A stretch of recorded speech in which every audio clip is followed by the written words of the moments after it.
Hello. My paper is called Contrary to the Facts, Inference, Analogy, and the Proscription against Anthropomorphism. And as it turned out, I hit kind of a glancing blow against anthropomorphism. The paper isn't really so much about it. This paper, a sketch of a larger project, reflects on the history of the science of non-human animal consciousness and cognition up to the present moment. It asks and attempts to answer two questions. The first is, why has science been so stubbornly resistant, so obtuse, in the face of the ample evidence of non-human animal intelligence, as well as the evidence of non-human animal problem-solving and innovation, culture, and a consciousness essentially like our own? My second question is rather a cluster of related queries. Is this beginning to change? Is it possible that we are currently witnessing the beginnings of, to borrow Thomas Kuhn's useful notion, a paradigm shift? I'll begin with the stubborn resistance of scientists to the fact of and the evidence for non-human animal consciousness. And from this point, in the interest of time, I will assume that Homo sapiens are animals, that I am an animal, and so shorten the phrase non-human animals to animals sometimes. First, on a personal note, I have lived with and observed the animals around me from before the time I could talk. And while I was barely out of my teens, I began noticing that about every few years, one of the mainstream magazines, Time or Newsweek, for example, would feature a story that posed the question, can animals think? I would read the story, usually a review of some current research which clearly suggested that yes, they can think, and then 4 or 5 years later, I would see exactly the same question posed, and more research that again seemed to answer the question in the affirmative. A decade and then another decade of this question being asked and answered, till it finally occurred to me that the question really should be, can humans think? Can human scientists think? The resistance of modern, Western, educated human animals to the evidence has multiple and complex causes, and this paper will only address a couple. Raymond Corby, writing about the history of Western culture's encounter with the great apes, notes that their obvious similarities to our species has posed a, this is in quotes, threat to the unique dignity and special place of humans in creation. This is a version of what the great literary and cultural critic René Girard terms a crisis of distinctions, a crisis affecting the cultural order, which is itself a regulated system of distinctions. So human identity, human exceptionalism, is at stake and can partly account for the resistance to the facts.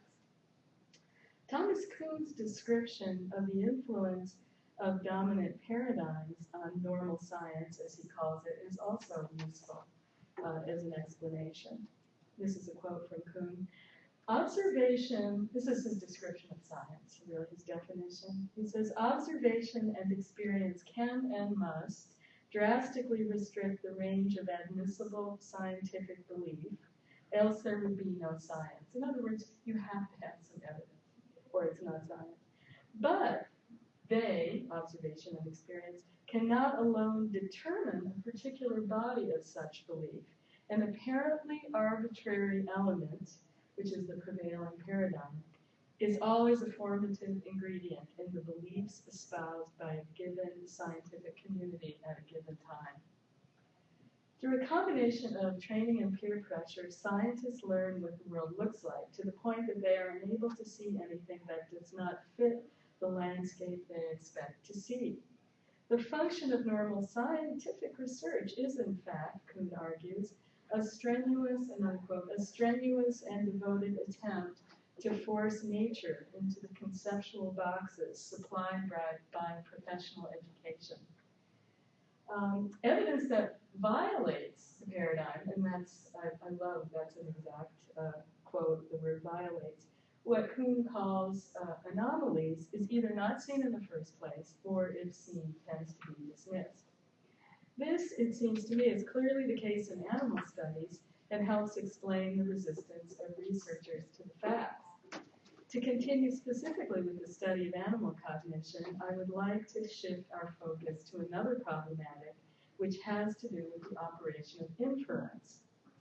Interpreting evidence by drawing inference from this evidence is accepted in a range of sciences, particularly those sciences where the objects of study are distant in time or space, or otherwise not directly accessible by empirical methods. Astronomy, for example, which involves the interpretation of light coming from light years away, or geology, archaeology, paleontology, which involve ancient processes or practices. Animal consciousness is just such an object of study, but for a different reason. We cannot directly measure consciousness, so we are thrown back on inferring its presence and its qualities. Whatever science it is used in, inference is essentially a form of reasoning by analogy. This is, of course, true in animal studies in which, for example, the signs of grief in a chimpanzee whose infant has died begs, I think, to be interpreted with reference to the analogous situation of a grieving human mother. But whereas an astronomer who proposes that the sedimentary rocks on Mars were most likely formed in the presence of water, just as happens on Earth, such an astronomer is not dismissed or ridiculed. A primatologist who proposes that the chimpanzee mother is grieving, who in other words draws an inference based on an analogy to a human mother, risks having the discrediting charge of anthropomorphism leveled at her. In her groundbreaking observations of chimpanzees at the Gombe Research Station, as it later became, recorded in her 1971 book, In the Shadow of Man, Jane Goodall was clearly aware of this professional peril. So she is at pains to couch her interpretations of behavior so as to sidestep this charge. She does this first by using what grammarians call a contrary to fact structure. Some of you may be familiar with this. An example is, if I were a rich man, I would, buy you all houses. Well, I'm not a rich man, but that's why it's called contrary to fact. The initial premise is of my fantasy, I guess, or it actually isn't. But at the time Goodall was writing, the scientific presumption was that chimpanzees had neither minds nor individual personalities, which is something she says in a book written about 30 years later. Furthermore, anecdotes did not yet count as evidence. They were similarly unscientific. So in writing about the Gombe chimps, Goodall takes the advice of her Oxford advisor, Richard Hind, who said, "You cannot know that Fifi," who's a chimpanzee, "was jealous," he admonished on one occasion. "Why don't you just say, if Fifi were a human child, we would say she was jealous," which is exactly what Goodall does in her first book. And in the longer version of this paper, I talk about some of those similar related rhetorical moves that she does, and there's lots of evidence that I'm losing here. An untrained young woman embarking on groundbreaking primate research herself provoked a kind of crisis of distinction, I would argue. And so this contrary to fact maneuver made sense at the time.